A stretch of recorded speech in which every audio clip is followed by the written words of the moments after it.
tepuk tangan dulu buat Ibu Gubernur, Masya Allah. Ibu mau kemana Ibu? Terima kasih Ibu ya.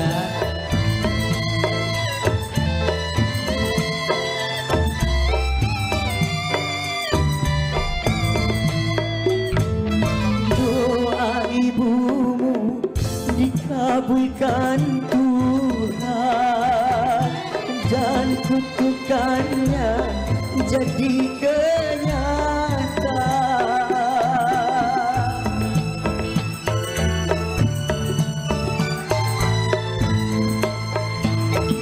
Ridho ilahi karena ridhonya, murka ilahi karena murkanya. Bila kau sayang pada kasihmu, lebih sayanglah pada ibumu. Bila kau patuh pada rajamu, lebih patuhlah pada ibumu. Hanya gunung tempat kau meminta, bukan lautan tempat kau memuja, bukan pula dukun tempat kau menghibah, bukan kuburan tempat memohon doa.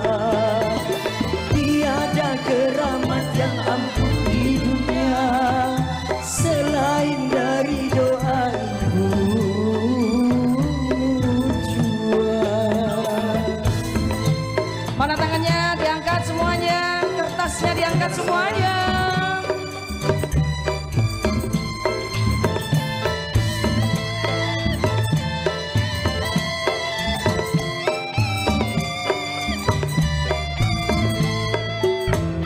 Doa ibumu dikabulkan Tuhan dan kutukannya jadi kenyataan.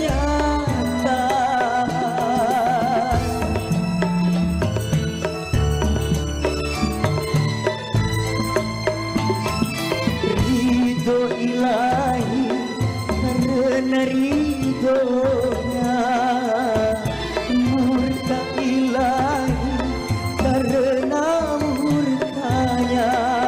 Bila kau sayang pada kasihmu, lebih sayanglah pada ibumu.